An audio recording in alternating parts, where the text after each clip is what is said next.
Dyslexia Awareness Month. So there are things that we should know. If you think your child or student has a learning difference, you may have a learning difference, or you may be an educator or somebody who deals with children in other ways, and you may want to have answers to some of these questions. So we're going to jump right in. Debbie's going to introduce herself to us, and she's going to tell us a little bit about herself and her work. Well, thanks so much. I always introduce myself first as the mother and wife of dyslexic people. And what I didn't know is that dyslexia really runs in your family.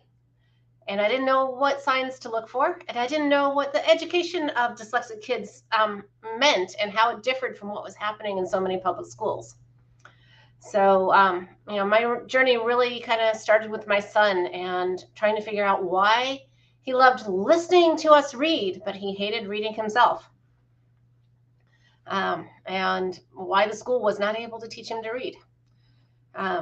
So it was a long journey, has a lot of ins and outs, and there's other presentations where I talk about all those ins and outs. But the short of it is I applied for a scholarship at Columbia University. It's called a community scholarship, where they let community members study a topic by taking classes and using the library and meeting with professors.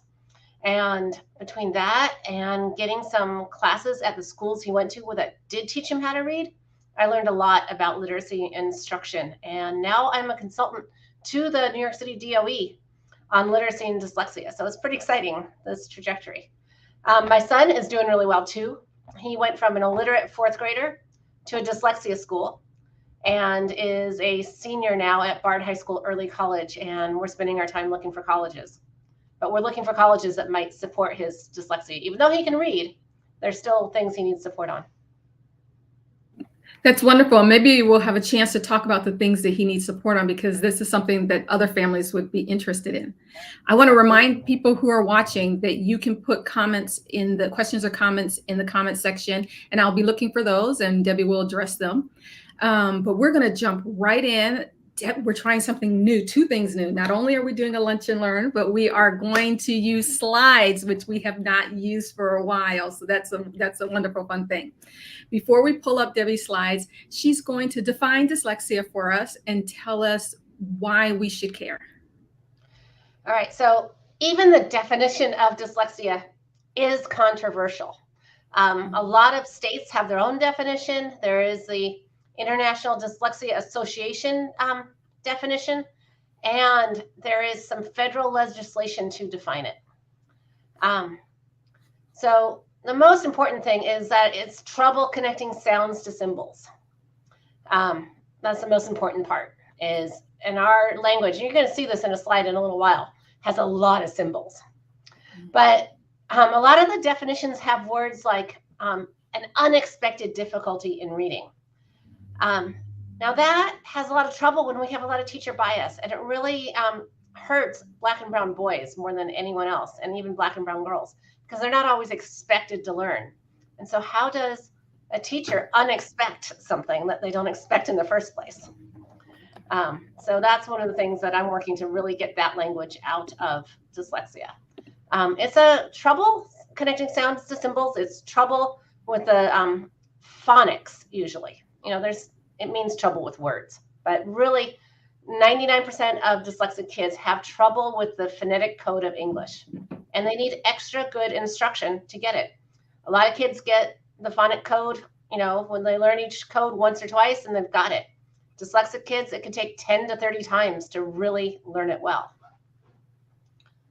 So. And by phonic code, what is a phonic code? So, about 90% of our words are decodable by a synthetic code that was laid over our language. There are 6 syllable types, and I didn't send you the slide for that, but we can do that another time. But being able to divide your words into the sounds and syllables, know where to divide it, see the morphology, and see the synthetic code so you know how to pronounce it. It really starts with the phonemes or the sounds, like cat has 3 sounds, k, a, t. Some teachers might teach k-at, and then people would say it's a k-hat instead of a cat. So it's really learning the sounds, cutting off that schwa sound, and learning how words are built. You mentioned the International Dyslexia Association, and I'm repeating that because the fabulous, wonderful Jessica is behind the scenes, and she's going to put a link to it in the comment section for those who want that. So that look for that in the comment section. Now, when I promoted today's discussion, I asked, are you wondering, how did my kid get this far without a teacher noticing that my child may have a learning difference? How can my tween learn to read and not feel babied? Or what resources, audiobooks, and other accommodations are available to help keep my child on track, on grade level? Those are some of the things that Debbie's going to address as she's talking to us about dyslexia and what it is that we need to know as adults who are either raising or in professional association with teens and tweens who may have learning differences. And thank you. I'm going to put up your slideshow and let you take it. All right. So, the question about how did my kid get missed? There's a few different reasons, but this chart, this slide talks about one of them. There's a lot of neurodiversity in our classrooms, so we see it a lot. Those kids in the blue circle, they might learn really quickly. It's like a Formula One driver is driving those symbols of our language through their, from the print through their brain to make sounds with meaning. So really fast. Those kids in the green circles, they kind of are like driving the Teslas. A lot of stuff happens automatically, but they're still driving, they're still working. The other thing that's very common with those two groups of kids, their parents might be giving them some help with phonics. Maybe they did Hooked on Phonics at home. Maybe they did Explode the Code or one of the other phonics programs. Maybe their parent is a teacher that understands phonics. But those kids are reading pretty well, and the schools take credit for it. The kids in the yellow. So the kids in the blue and the green, you see that they learn despite haphazard broad instruction. The kids in the yellow, they're kind of stuck in a parking lot in a 5-speed, trying to shift right, not really getting out of it, spurting and starting here and there. But they never really get to reading where they enjoy reading.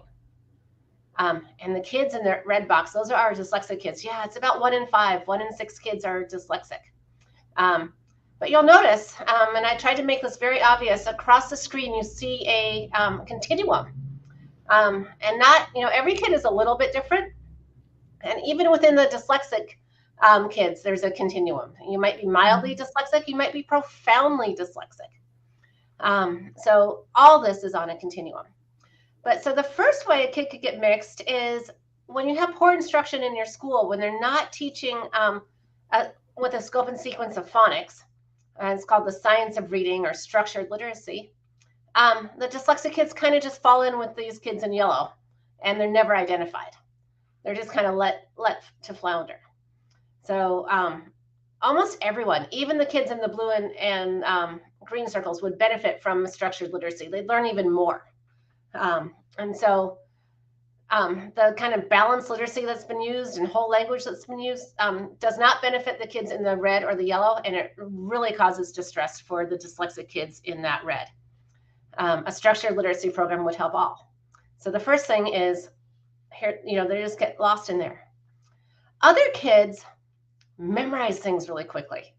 And so those 1 or 2 syllable words get memorized really quickly, and it looks like they're reading, but they're not. And they get up to like 4th grade and they start getting, almost every word is multisyllable, and they start falling apart. There's no pictures to rely on. There's nothing to rely on, and they start falling apart. But still, they listen really well. They get a lot of context, and they're still flying under the radar, not getting diagnosed. And there's kids that can make it all the way to high school or college. I have a cousin that made it to college before he was diagnosed. He just couldn't keep up with all that college reading. But he got through high school kind of faking it. So there's a lot of people that memorize things and listen and get a lot of context. But when they really have to read, they can't do it. Did you know ballot initiatives in many states are written at 15th grade level? Yeah. Have you read one of those ballot initiatives? So I cannot wait to tell my family that, because every time we come back from the polls, we talk, from the poll to the car, about how difficult it is and how many times you have to read it, because I read each initiative at least 3 times, and we just assume that they are purposely confusing. Oh, they are. Yes, they absolutely are. In many states, they're also like, if you studied, you got a sample ballot, or the ballots were in the newspaper, and you studied them before you went in, you might end up getting it that where ballot initiative 1 is on top, 2 is beneath it, 3 is over here, and 4 is over here.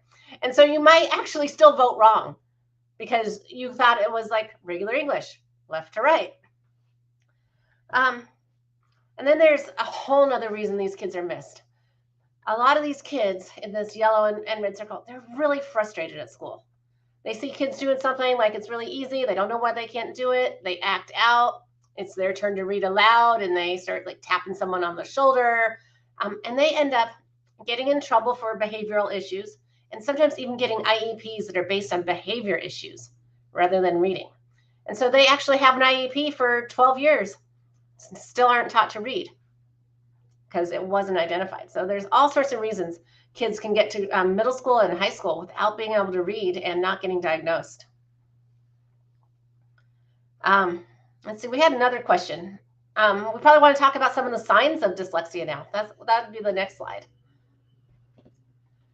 So, so when you're real little, a lot of people pronounce things like aminal or paskitty. If that doesn't disappear, that's a sign. But language overwhelm is one of the biggest signs that people should really pay attention to. So if you have a workaround like thing or thingy, you're just not getting the right word, or you say something like, that other ocean over there by California, because Pacific didn't come to your brain. Happens to us when we're older too, because your brain's not as fast. But when you see kids always doing that, just working around it, or just that silence because they just can't think of the word and they're not moving on. And sometimes you have to give them a word and then they can move on just fine, but that's word retrieval. You might notice someone doing a recipe or trying to tie their shoes, and they have a lot of trouble with it. And that's because it's trouble following multi-step directions. Tying your shoes has a lot of steps. And there's not many parents that might be able to work with their kid 30 or 40 times to teach them how to tie their shoe. They might do it 1 or 2 times, and the next day, 1 or 2 times. And that's not enough for a dyslexic kid. You got to just keep practicing and getting that instruction. Trouble rhyming, trouble, just not liking rhymes. Like Dr. Seuss doesn't resonate. A lot of the TV shows like Sesame Street and the letters and the rhymes don't resonate at all. Kids that guess letters and words. B, D, P, and Q look a lot alike. They don't make the same sound, but often you'll see those letters, people say it's reversed, but it's really just guessed because kids will spell things right with capital letters, and they might reverse it in lowercase letters, like the word bed might be D-E-D, D-E-B. But in capitals, it'd be right because the letters don't look alike in capitals. And then if a teacher is actually teaching right and they see that this kid has a lot of trouble blending the sounds together, like CH is not a blend, it's an actual digraph. But DR in children, you have to blend the D and the R to get the dr, children. And then the general exhaustion because they've worked so hard and made so little progress every day. As you get older, these things get more obvious, and like the really inconsistent spelling because you were never taught how to spell, you didn't get enough practice. That avoiding of reading or reading out loud, that's a big sign you just weren't taught to read. And that language overwhelm you start seeing it in other ways, like you didn't get the joke, or you didn't get that sarcasm, or the idiom doesn't make sense to a kid. A metaphor might not make sense. It's a lot because they haven't read enough to understand all these, get knowledge about our language and how many different ways it's used. And you'll start noticing that their listening comprehension, if they listen to a book, is well beyond their reading comprehension. So when you read a book aloud, they have a lot to say about it. If they tried to read it by themselves, they might have nothing to say about it. And then, even with remediation, you can still see some signs of dyslexia. A slow reader, they need extra time. That's one of the big accommodations. The listening comprehension still is way above their reading comprehension. So audiobooks might be a good accommodation. If they weren't taught to spell really early, their spelling, sometimes it's not even close enough for a program to catch. Like, our Word, Microsoft Word catches a lot of, Grammarly catches spelling, but they might spell it into a different word and it's not going to get caught, like insight and insight. If they spell it wrong, they spell it wrong, and, it's just not even close enough. And those cognitive resources, that exhaustion that I talked about earlier, is really using up all their cognitive resources during the day. So a good accommodation in high school is a sets or a study hall session during the day when they can get their homework done during the day. So for my son, we actually got a language exemption. Not that he couldn't learn a foreign language, but because we wanted him to have more time during the day to do his homework. He wanted to do after school sports, and then by the time he got home from school, he was exhausted. He was not going to stay up to midnight doing his homework. So, that kind of, something so you can do your homework while your brain is at its best. So, you have any questions about this? I don't have questions, but I am going to summarize some of the points that I picked up from what you said. You have this beautifully broken down into 3 different age and learning categories. And the things that we should look for, some signs of dyslexia are, pay attention if your student is using a workaround, meaning that they're trying to find different ways to say something because perhaps they cannot pronounce the name of that ocean. So they say the ocean over there by California. It's not just pronounce, it's just remember that word. Just remember the word. Yeah. Pay attention to if they need extra instruction with multi-step instructions. Do they need extra time to learn multi-step instructions? For example, the example you use, tying a shoe, because there are a few steps to that. And does it take them longer? Do they need you to spend more time with them than perhaps you did with another child? If rhyming doesn't resonate, they just don't get the rhymes and they seem frustrated and they don't like rhymes. Do they have difficulty with sound blending? And then as we get older, if this carries on and isn't addressed, is there inconsistent spelling? Are they avoiding reading? Is there reading avoidance? As far as comprehension is concerned, do they have higher listening comprehension than reading comprehension, and starkly higher, not just a little bit because there's a preference? And then your good tip for accommodations were audiobooks if their listening comprehension is higher, but also having a study hall or homework period that's during the day when they aren't exhausted, because having to compensate for all of this stuff is exhausting. School is exhausting for any child, but if you are compensating and adding extra work onto what they're already doing, by the time they come home after their extracurriculars, they are too tired to do a good job on the homework. Exactly. The biggest sign of dyslexia, though, is when you have all this and you have this family history of dyslexia. If you are dyslexic, or if someone in your family is dyslexic, there's a 65% chance of being dyslexic. So older sibling, parent, it's really heritable.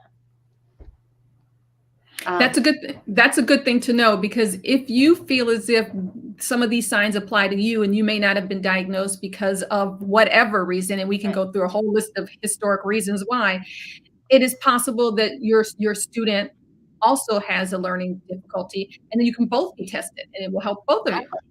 Right. And then for kind of the professionals, what if the father doesn't live at home? The family just doesn't have one of the parents? Or what if they're in the foster care system? They don't know who their parents were. What if they were adopted? You don't know who your parents were. So, it's, no one writes it down in their sperm count things. So, the family history, if you know it, that's great. If you don't know it, you have to think about, why might you not know it? Wonderful. Thank you. I want to remind people that if you'd like to leave a question or comment, please do so. And while Debbie's here, she'll address it. And if you're ready, we'll go to the next slide. Yeah. So this slide, a lot of people say, Cuba has a high literacy rate. The Finns have a high literacy rate. Well, their language is really different. In English, everyone knows we have 26 letters. Not many people know we have 44 sounds. That's a lot of sounds. We have the digraphs like ch in children. We have vowels have 3 sounds each. They have their long sound, they have their short sound, and they have their R controlled sound. When you follow a vowel after R, like in starburst, that UR is a different sound than umbrella. And let's think of another U word that I can't think of right now. Tuesday. So all our vowels have 3 sounds. Some of our consonants have different sounds as well. And then some sounds overlap. But we have 44 sounds, depending on your dialect. That's the most average. But English, because it came from so many different languages, Old English has German in it. The Romans conquered England and dropped some Latin in. The Normans conquered England and dropped some French in. The Irish and the Welsh and the Scottish were walking around. There's a lot of languages within our system. And we spell things depending what language they emanated from. And so there are 250 symbols, which are a letter or a group of letters that makes one sound. Now, Russian is easier. Look at that. 33 letters, 42 sounds, only 55 different symbols. My dad and I actually figured out how to read Russian ourselves. When he, in the 80s, he was going to the Soviet Union with a bunch of Latin Americanists. And he just wanted to not get lost looking at street signs and have some way to pronounce them. And we worked together on it. Spanish is much easier. And a lot of the Romance languages like Italian and Portuguese are.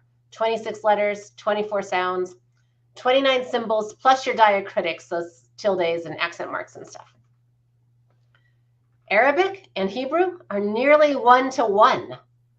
My kid actually learned to read Hebrew with direct instruction once a week as a 1st and 2nd grader because it was phonetic. He didn't learn how to read English, but the teacher knew how to teach a kid to read, and Hebrew is a lot easier. And then Finnish. Finnish was developed really late. So was Korean, as a matter of fact, their writing system. And it's just transparent. It's 1-to-1. Every letter makes a sound. Done. So, I love your personal story about your son learning Hebrew, because I think that's significant, because you said he was in 4th grade illiterate, and in 1st and 2nd grade he could learn to read Hebrew. And and I think that takes a lot of pressure off of families when you realize that it's about language structure. It's not solely your child's brain, although there is some of that too. It's language structure. This same child. Yeah, exactly. So you can be dyslexic in any language, but English is particularly hard, which is why we have the synthetic code to try to make it easier to both teach and learn.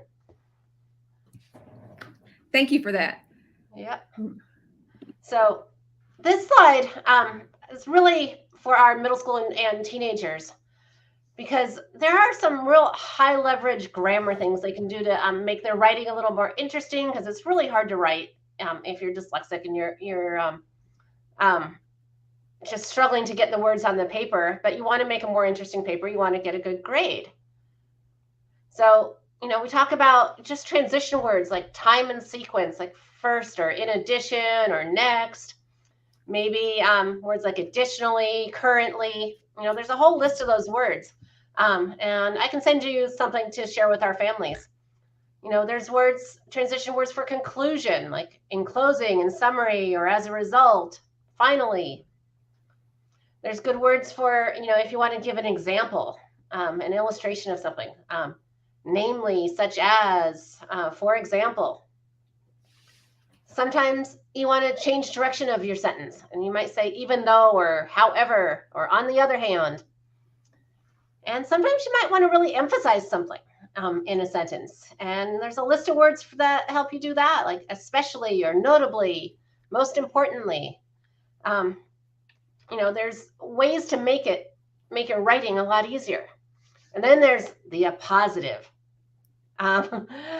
And it just makes all you could have the NBA is based in the United States. It is the top tier of basketball and have 2 sentences. Or you could use it a positive. The NBA, the top tier of basketball, is based in the United States.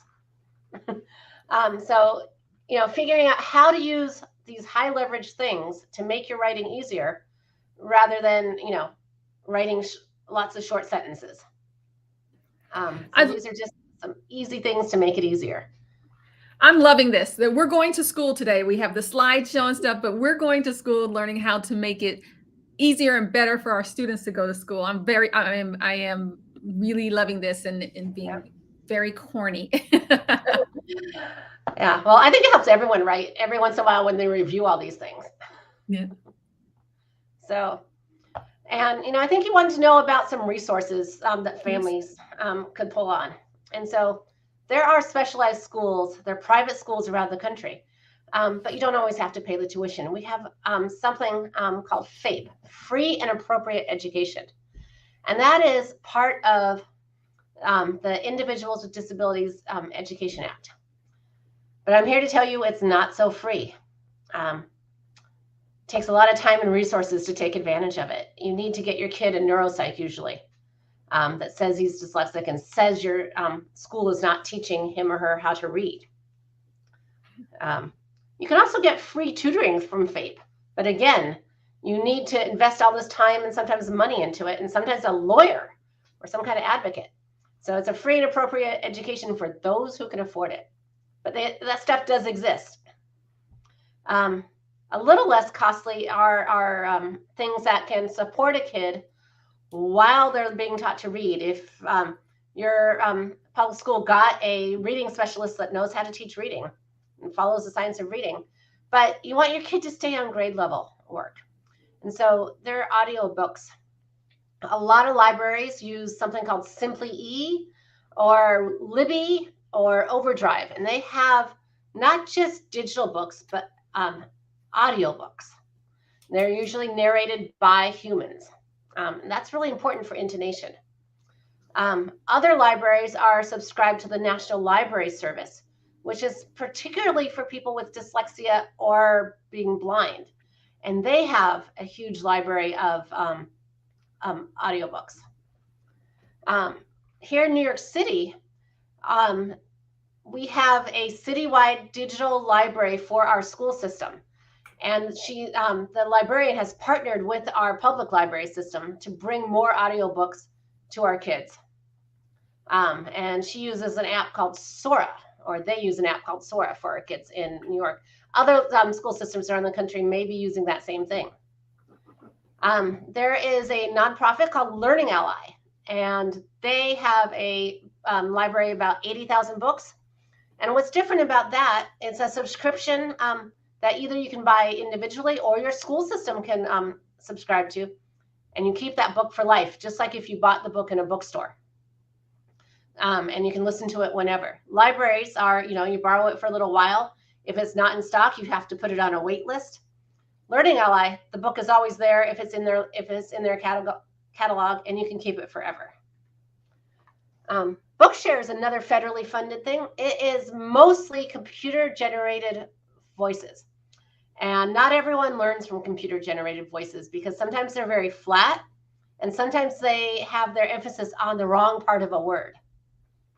So, but it's there. And they are actually starting to bring on human narrated voices because they understood how important prosody is and intonation. The other resource is Audible. Now, Audible seems expensive, but you build up points in Audible really fast. If you get a few, you can start getting a lot of free books. And then there are other apps, Speechify.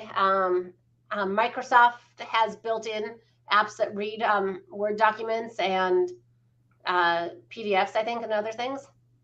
And there's also scanner pens, and those are kind of fun to, or not fun, But you can bring those to the voting booth. You can bring them to the grocery store, because you might be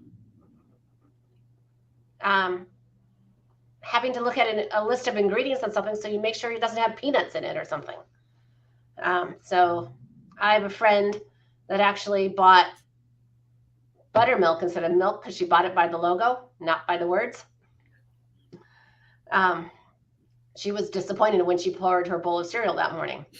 She also tells a story of buying garlic salt instead of salt, or instead of garlic, and then having the garlic salt and salt in a recipe that she was only making enough for 2 people. So it really was concentrated, and it was the first meal she was cooking for her boyfriend. Yeah. So, you know, the scanner pen you can bring with you and do things and listen. So there's a lot of things. So there's also speech to text apps. Everyone uses Siri now, or Alexa. And yeah, my Alexa didn't go off. Good. But there are things you can actually do speech to text, and that helps a lot of kids just get notes down. It may not write a great essay, but you can get some notes out of your head onto paper. We talked a little bit before about spell check and grammar checking. Those are really good apps. If you're so far away, they may not get it, and they might actually turn it to something you don't mean, but at least it gives you a hint that your grammar or your spelling is off and lets you work on it a little bit more. And there's some good organizers and planners. Kids with dyslexia often have executive function issues. Sometimes it's just because of that overwhelm and cognitive resources. Sometimes it's true executive function issues. But a good planner set up as a matrix, like with the classes down one side and the days of the week across the other, really help you plan out what you need to study. You know, you could really see easily, better than a week at a glance type of things that don't have all your classes separated. You could see that you have your project due in social studies and a final in algebra the same day, and start planning that, oh, I'm going to finish my project for social studies 2 days in advance because I want to study really hard for that algebra test. So that matrix planner helps you organize a lot better than that week at a glance type of thing. These are a lot of resources. Thank you. We're going to, we have some already in the comment section, and I'm keeping a list of them. We're going to continue to put them up. So continue to look at the comment section. I want to reiterate, the FATE is someplace that you should go if you suspect that your child has been moved along, and you're wondering if there is a learning challenge and how it was missed. Your first stop may be, well, after the school, because of course you go to the school first, but to the to FATE to get some other resources and information. Yeah. So did you put up the Individuals with Disabilities Education Act? We will. Jessica's behind the fabulous. That's what FATE emanates from. Okay. So the free and appropriate education emanates from the Individuals with Disabilities Education Act. Okay. Okay. Some kids that have learned to read, they got good education in school, but they still need some accommodations because they're just slower readers, might benefit from the Americans with Disabilities Act, because that gives you accommodations, and you may not need, or you may grow out of your IEP, which gives you an individual education plan, but you could just use the ADA. And the ADA will actually protect you for life. You know, if you're a warehouse worker and you see an accident and you're asked to write a memo about it, but you can't write it, you want to dictate that memo. You can't get fired for not being able to write it if you've already declared that you're dyslexic and you can't read and you can't write. Then the Americans with Disability Act will protect you forever. You won't be able to be fired for that. That's wonderful. That is wonderful news. We are at the end of our time together. I want to make sure that we've answered all the questions that we had in the beginning. I love this format because I think that we were able to fit in a lot of information. I welcome parents to go back through the comment section and take your time going through all these resources and looking at the slides. But I did want to circle back to something. You talked about your son and his progress, and he is now a senior in high school. And you said that you need specific resources for his next step, and the next step for him is college. So what type of things are you looking for? Well, it ranges. There's a bunch of colleges that actually have real specialized program, and you pay extra tuition for them that supports kids. And then there's just the colleges that have a disability center where you can go self-advocate. And there's a range of stuff in between. What's amazing, because we haven't been teaching kids to read very well and write very well, there is almost every single library in colleges has a peer tutoring center now. And then there is a range of how well trained these peer tutors are. Are they just smart kids that said, I'm smart, and they get to be a peer tutor? Or do they have some training in what a dyslexic kid is like, or what an ADHD kid is like, and how to really help them a little bit more? So we're kind of looking at that gamut of between a whole center for kids with dyslexia or other learning issues that really supports them, or a decent disability office that can help a kid advocate for themselves and go to the professor and say, I need extra time on this test. When can I take it? Or I need a room by myself. How can I take this test? So, there's a whole range, and we're kind of looking at all of them. But I think he needs a little more than self-advocation, but he probably doesn't need a whole separate tuition paid type of center at a college. Wonderful. We wish him the best of luck. I actually know her son, and I cannot believe that he is ready to go to college. This is amazing, and it's great to see him progress. I wish him well. I know he's going to do well because he's already doing well. Thank you for all of this information. We have some additional resources that we're going to put in the comment section. But I want to thank you and thank our audience for watching. This is a lot of information, good information, so that you know what to look for, signs to look for if you suspect that your child may have dyslexia, and then what you can do about it. And also resources if you already know that this is something that is your child is working with, then you have access to resources and also really good tips. The scanner pen was a tip that I didn't know, but I'm going to share that widely now. I really like that.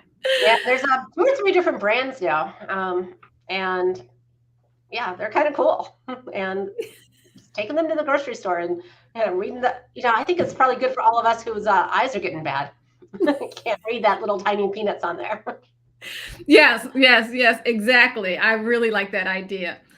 Thank you so much, Debbie. I know that we're going to call upon you again. This is not our first time calling upon you, but each time you give us more and more information, we really appreciate it. If there's one thing that our audience should know, and only one thing that they remember from this, what should it be? I think that parents know their kids. And just, the teacher doesn't always know what's better for your kid. Keep fighting for your kid. I think that's the best advice I can give. I love that. Keep fighting for your kid. And if you need help, we have the resources in there. You can use the Americans with Disabilities Act and the other resources in there to help you help your child. Yep. So thank you. Thank you. Please join us again on Thursday for the Inside Scoop with Sue, when she's going to have another nice conversation with somebody who's going to give you information that will help you in this wild and crazy world of raising tweens and teens. Take care. You too. Bye-bye.